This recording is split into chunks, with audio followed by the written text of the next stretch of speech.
कराची में सईद गनी इस वक्त न्यूज़ कॉन्फ्रेंस कर रहे हैं। वो निकला 2018 के इलेक्शन के जो नताइज थे, जिसको सब मानते हैं कि वो धांधली ज़दा थे, जाली थे, वो डाका पड़ा था कराची के लोगों के वोटों पर, वो कल के बल्दियाती इलेक्शन के नताइज ने उसको दुरुस्त साबित किया है। मैं जमात इस्लामी को भी मुबारकबाद पेश करना चाहता हूँ, हाफिज़ नईमुर रहमान साहब को मुबारकबाद पेश करना चाहता हूँ कि जमात इस्लामी की कारकर्दगी बहुत अच्छी रही है और वो पीपल्स पार्टी से थोड़ा सा ही पीछे हैं और उन पर भी कराची के लोगों ने काफ़ी एतमाद किया है और काफ़ी नशिस्तें, काफ़ी इलाकों में उन्होंने इलेक्शंस जीते हैं। ये एक अच्छी बात है कि जो सियासी जमातें हैं उनके नुमाइंदे ज़्यादा जीत कर सामने हैं और आज़ाद उम्मीदवार शायद कोई एक आधा कहीं से जीता हो, लेकिन मजमूई तौर पर पाकिस्तान पीपल्स पार्टी और जमात इस्लामी कि अगर दोनों की सीटें मिला लें तो ये वाज़े एक नंबर बनता है कराची की जो सीट्स हैं उसके हिसाब से। मैं कराची के शहरियों को ये यकीन दिलाना चाहता हूँ कि आपने जिस एतमाद का इज़हार पाकिस्तान पीपल्स पार्टी पर किया है, इंशाअल्लाह ताला पाकिस्तान पीपल्स पार्टी आपके एतमाद पर पूरा उतरने की भरपूर कोशिश करेगी। और ये जो एतमाद किया गया है ये इस बात का मज़हर है कि पाकिस्तान पीपल्स पार्टी की सूबाई हुकूमत ने जिस अंदाज़ में पिछले कई बरसों से कराची के लोगों की खिदमत की है, कराची के मसाइल को हल करने की कोशिश की है, कराची के लोगों ने उसको सराहा है और हमारी कराची के हवाले से जो पॉलिसी रही है उसको लोगों ने रिकग्नाइज़ किया है। और ख़ास तौर पर मैं नजमी आलम साहब को मुबारकबाद देना चाहता हूँ कि इन्होंने PTI के जो मेयर बने बैठे थे खुर्रम शेर ज़मान, उनको शिकस्त दी है। एक और इनके मेयर बने बैठे थे, पता नहीं क्या नाम है उनका, कुरैशी साहब कोई हैं, हाँ, उनको हमारे पार्टी के एक कारकुन ने, जावेद बिकक ने शिकस्त दी है। और एक आदमी इनका है, लेकिन चूँकि मेयर बनने के कोई इम्कानात नहीं है तो वो सीट भी खाली हो जाएगी दोबारा, जो जहाँ से वो UC जीते हैं। या तो MP की सीट छोड़ेंगे या फिर वो UC चेयरमैन की सीट छोड़ेंगे, दोनों ओहदों पे वो नहीं रह सकते हैं। मैं इस बात का यकीन दिलाना चाहता हूँ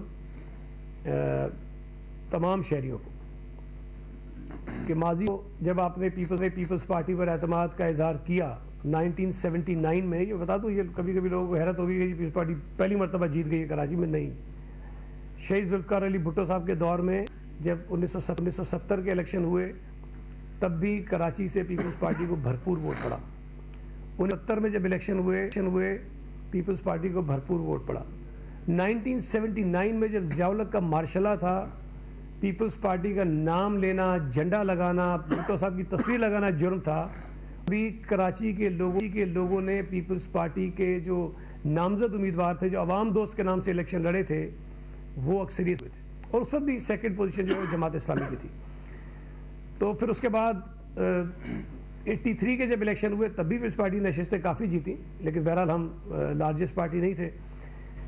फिर जो दूसरा इलेक्शन हुआ 2001 में, उसमें भी पाकिस्तान पीपल्स पार्टी और उनके इत्तेहादियों की नशिस्तें ज़्यादा थीं, लेकिन चूँकि उस वक्त पीपल्स पार्टी अपोजिशन में थी, चाहे वो 79 हो चाहे वो 2001 हो, तो यहाँ पर कोशिश करके जबर करके पीपल्स पार्टी के मेयर को या नाजिम को नहीं आने दिया गया।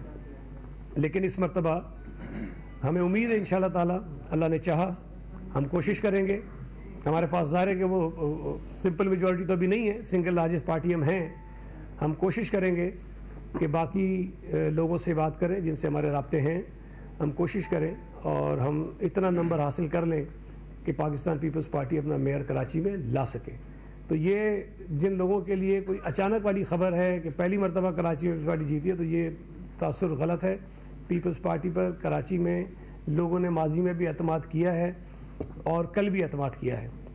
और इंशाअल्लाह ताला कुछ महीनों बाद जब आम इंतखाबात होंगे तो अल्लाह ने चाहा तो इसी तरह से पाकिस्तान पीपल्स पार्टी कराची सूबाई असम्बली और कौमी असम्बली की नशिस्तें भी जीतेगी। कोई सवाल आपका? एक एक करके।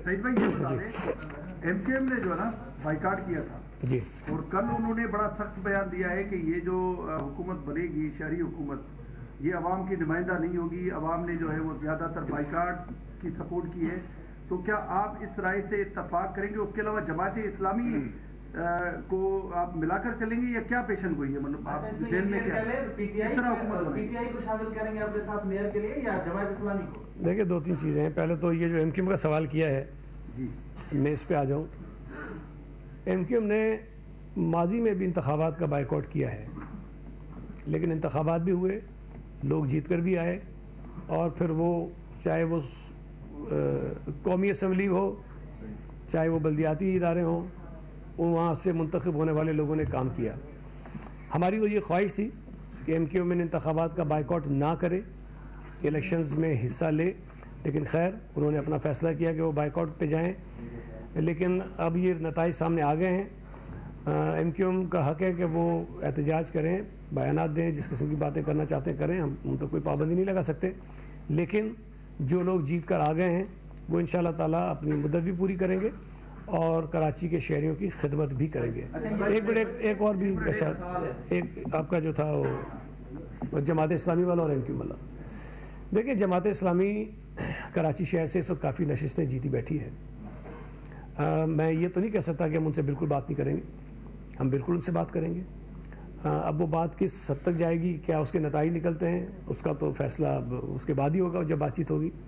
लेकिन पीटीआई से बात करने का हमारा कोई इरादा नहीं है, इसलिए कि हम नहीं समझते कि पीटीआई से बात करके, मतलब बात करने का मतलब ये होता है कि हम उनके साथ अलाइंस करें ना, तो पीटीआई के साथ अलाइंस में जाने का हमारा कोई इरादा नहीं है। बाकी जितनी जमातें हैं, बशमूल जमात इस्लामी, जिन्होंने कम कम सीटें ली हैं, उन सब से बात करेंगे और हम कोशिश करेंगे कि एक बेहतर तरीके से जमहूरी अंदाज में कराची में जो केएमसी का मेयर मुंतखब हो उसको मुंतखब करें। अच्छा, ये जो नताइज ताख़ीर से आना, अब भी मतलब सरकारी और आदमी जो है ना नतीजा सामने कोई भी अब तक सामने नहीं आया, तो इसका जिम्मेदार किसको ठहराएंगे? ये वाइड इलेक्शन है बल्दियाती, हम समझ रहे हैं, कभी पहले से नहीं हुआ है कि 24 घंटे गुजरने के बाद भी कोई एक सरकारी नतीजा अब तक नहीं आया। इसमें तमाम सियासी जमातों ने एहतजाज किया, आपकी तरफ से भी एहतजाज आए, तहफ़्फ़ुज़ात आए, और इस हवाले से जो बल्दियाती इंतखाबात को मुतनाज़ा बनाने की एक कोशिश है, जो रिजल्ट आएंगे वही तनाज़ात होंगे और फिर वो कहेंगे कि रिगिंग हुई है। और जी मैं बता दूँ, इसका जिम्मेदार कौन है, किसको ठहराएंगे? देखिए, कल रात में जब हाफिज़ नईमुर रहमान साहब ने इस पर बात की थी, तो मैंने फिर उन्हें फ़ोन किया। मुझे ये लगा कि शायद उनको ये तासुर है कि शायद उनके नताइज जो है वो नहीं मिल रहे, तो मैंने उन्हें फ़ोन करके बताया कि जी हमारे साथ भी ये प्रॉब्लम है और हमारे जो उम्मीदवार हैं वो मुस्तकिल हमसे रब्ता कर रहे हैं और वो परेशान हैं कि उनको भी नताइज नहीं मिल रहे। तो ये सिर्फ आपके साथ नहीं है, हमारे साथ भी ये इशू है। फिर उसके बाद मैंने एक स्टेटमेंट भी दिया। जब ये उम्मीदवारों की तरफ से एतराज़ात आ रहे थे, शिकायतें आ रही थी, तो मैं जो DROs हैं, ROs हैं, जो मुतल्लिका अफसरान हैं जो ज़िम्मेदार थे इस इलेक्शन को करवाने के, उनसे मैंने रब्ता किया।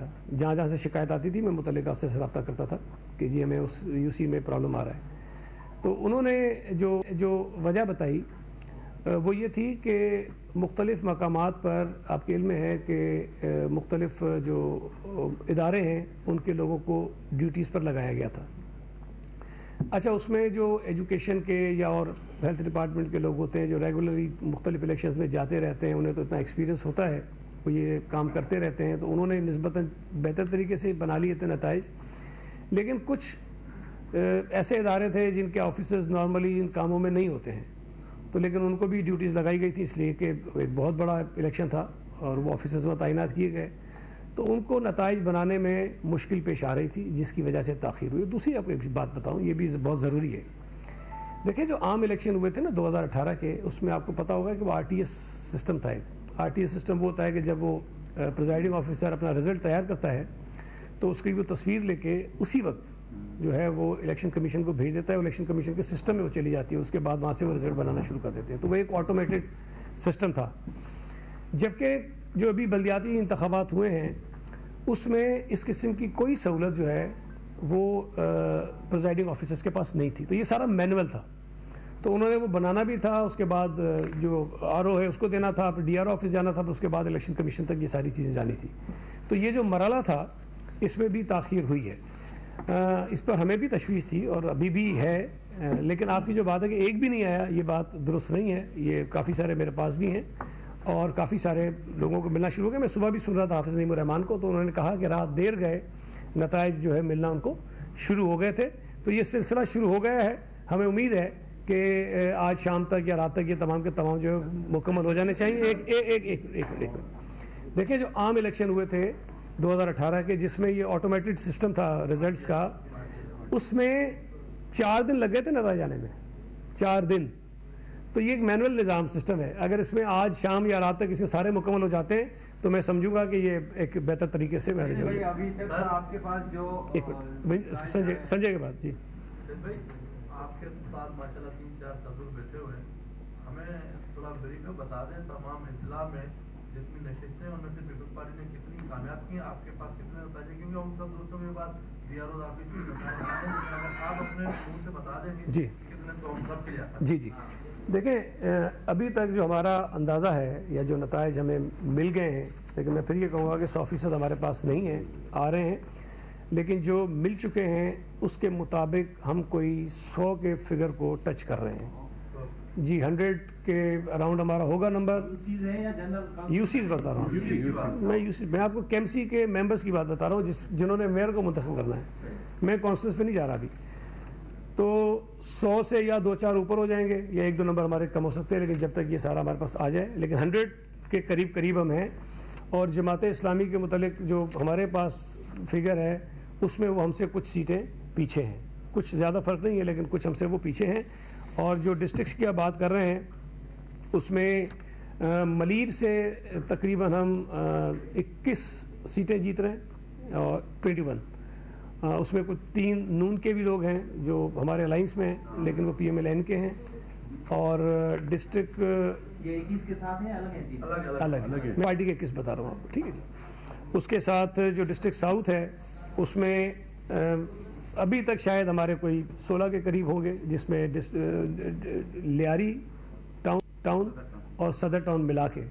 लेकिन इसमें भी हमें उम्मीद है कि अभी जो नतीजे आएंगे कोई बड़ा क्लोज कंटेस्ट भी एक आध जगह पे है, तो मुमकिन है कि हमारी एक आध सीट इसमें बढ़ भी जाए। इसके साथ साथ डिस्ट्रिक्ट सेंट्रल में अभी तक हम 5 नशिस्तें जीत चुके हैं, जो पहले हम 1 नशिस्त हमारे पास थी।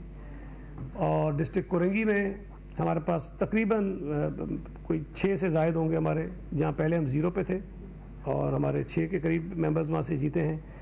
कि हमारी डिस्ट्रिक्ट में हम बहुत वाज़े हमारी अक्सरियत है, तकरीबन हमने कोई 25-26 के करीब हम जीत रहे हैं कि हमारी से।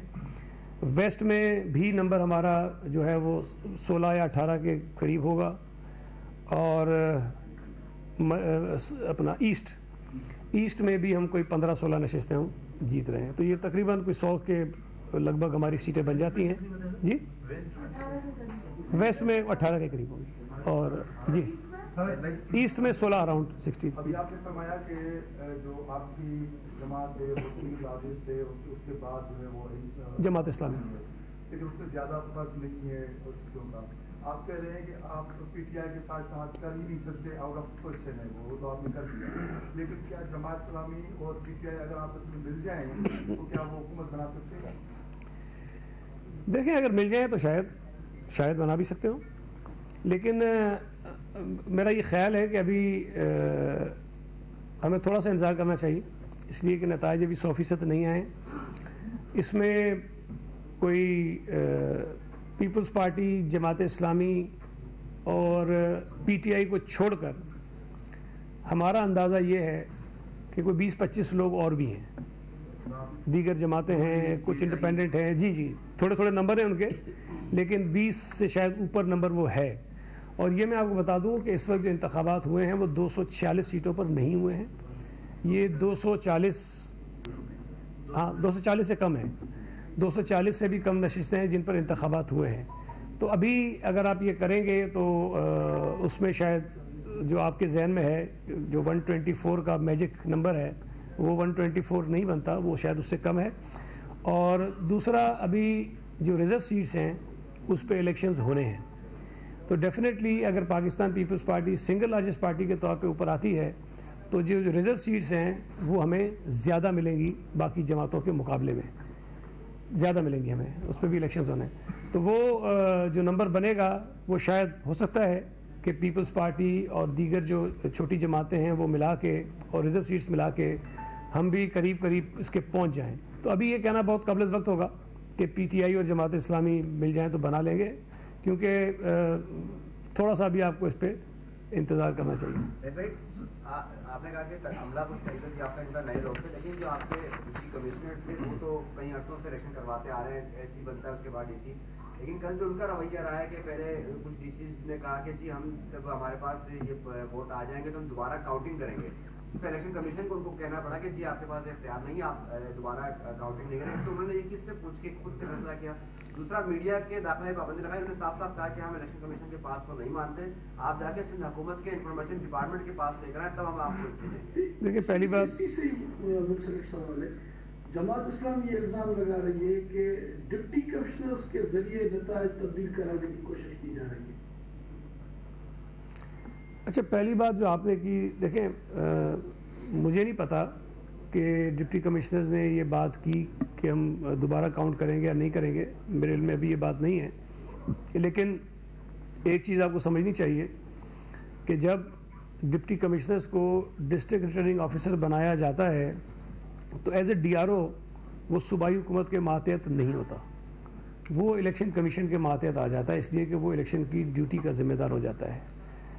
और जो डिप्टी कमिश्नर्स हैं, ज़ाहिर है कि वो पूरे डिस्ट्रिक्ट के रिटर्निंग ऑफिसर्स थे, तो ना तो वो बराह रास्त UCs में प्रिजाइडिंग ऑफिसर्स का काम कर रहे थे और ना ही ये उनकी ज़िम्मेदारी थी कि वहाँ हर पोलिंग स्टेशन पे जाकर वो रिजल्ट्स बनाएं।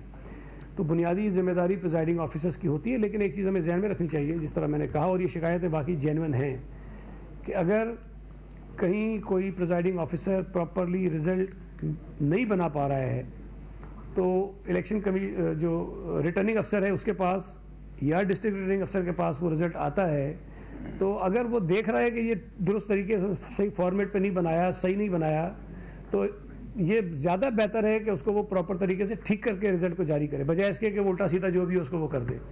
तो शायद इसलिए कहीं कहीं हुआ होगा, लेकिन इस तरह की इत्तलात कम से कम मेरे इल्म में नहीं है कि कोई ऐसी चीज़ हुई हो। दूसरी बात जो आपने कहा कि नताइज तब्दील किए जा रहे हैं DCs के ज़रिए, मेरा ख्याल है कि ये कोई इतना आसान और मुमकिन काम मुझे तो नहीं लगता कि जब एक मरतबा रिज़ल्ट आपके पास आ जाता है प्रिजाइडिंग अफसर से, अब ये अलग बात है कि अगर कहीं उसने गलत कोई किया हो उसका तो मैं नहीं कह सकता, लेकिन जनरली ऐसा मुमकिन नहीं। और मैं आपको बता रहा हूँ कि जी मेरा भाई हार गया है किसी से तो अगर ये काम इतना आसान होता तो मैं फिर उसको जितवा देता शायद, लेकिन ये ऐसा हो नहीं रहा है। और नजमी आलम साहब भी जो खुर्रमशेर जमान साहब से जीते हैं, वो बहुत देर तक जो है वो हम इंतज़ार करते रहे और रिजल्ट लेते रहे, और उसमें भी काफ़ी हमें मतलब टफ वो लगा मुकाबला। ऐसा नहीं था कि अगर ये चीज़ जो आप कह रहे हैं कि जी डिप्टी कमिश्नर चुटकी बजाए और ऐसे कर ले तो फिर तो हम बैठे रहते हैं, 150 सीटें जीत जाते हैं आराम से, हमें क्या ज़रूरत थी कि हम किसी और पार्टी के पीछे जाते हैं। अच्छा, कराची में हुकूमत साजी के हवाले से या मेयर के इंतखाब के हवाले से जमात इस्लामी के साथ किस हद तक आपको उम्मीद है कि कोऑर्डिनेशन हो जाएगा? और देखिए, जमात इस्लामी एक मैच्योर पॉलिटिकल पार्टी है, पुरानी सियासी जमात है, और हमारे उनके साथ डायलॉग होते रहते हैं, बातचीत होती रहती है। कोई ऐसा नहीं कि हम बिल्कुल ही उनका दीवार के उधर मुँह है और हमारा इधर मुँह, ऐसा नहीं है। और इस इलेक्शन के दौरान भी हमारी बातचीत होती रही उनसे, मुख्तलिफ जब इशूज़ आते थे उन्होंने भी जिम्मेदारी का मुजाहरा किया, हमने भी जिम्मेदारी का मुजाहरा किया। तो अभी तो बातचीत का नतीजा क्या निकलेगा ये तो कहना कबल वक्त है। मैंने कहा ना, आज तो अभी हम जो मुकम्मल नताइज आ रहे हैं अभी तो उसको इकट्ठे कर रहे हैं, और एग्जैक्ट नंबर जब हमारे पास भी आ जाएगा, उनके पास भी आ जाएगा, बाकी जमातों का भी आ जाएगा, तो उसके बाद ज़रा बेहतर पोजीशन होगी, हम कह सकेंगे क्या हो रहा है। लेकिन मैंने आपको बताया कि PTI के अलावा हम तमाम जमातों से बातचीत करेंगे।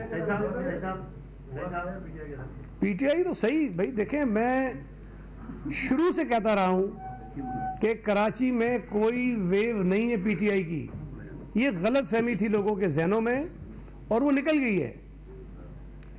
अब अगर PTI पूरे कराची से कोई 35-40 सीटें ले जाती है, या चलें लेट से कोई थोड़ा सा और नंबर उनका ज़्यादा हो जाता है, तो मैं नहीं समझता कि ये वो उस बात की रिफ्लेक्शन है जिसका वो दावा करते रहे।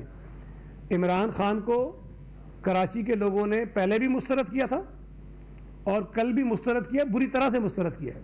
तो मैं ये कह रहा था उनके दिमाग में जो खनास है वो निकल गया है, और कराची के लोगों ने पॉलिटिकल मैच्योरिटी का मुजाहरा किया है और उन्होंने जमात इस्लामी और पीपल्स पार्टी को वाज़े तौर पर जो है वो अक्सरियत दी है। साहब कुछ दिन पहले जमात इस्लामी ने एहतजाज किया था और सूबाई वज़रा ने मुलाकात की थी और कहा था कि वज़ीर आला सिंध इदारा नूर हक पर आएंगे, तो आप समझते हैं कि वज़ीर आला सिंध इदारा नूर हक जा रहे हैं और पेशरफ्त होगी, मेयर देंगे उनको या उनको नायब मेयर?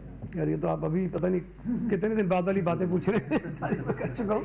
लेकिन मैं एक चीज़ बता दूँ, देखें जमात इस्लामी का वो एहतजाज इसलिए था कि इलेक्शन करवाए जाएँ। वो एहतजाज तो अब उनका ख़त्म हो जाएगा कि इलेक्शन होने चाहिए, वो तो हो गए हैं। जहाँ तक चीफ मिनिस्टर साहब के जाने की बात है, चीफ मिनिस्टर साहब एक पॉलिटिकल आदमी हैं, वो हर जमात से मिलते हैं, पहले भी गए हैं और कोई हर्ज नहीं है, अगर दोबारा जाना पड़ा तो हम भी चले जाएंगे, कोई मसला नहीं है उसमें।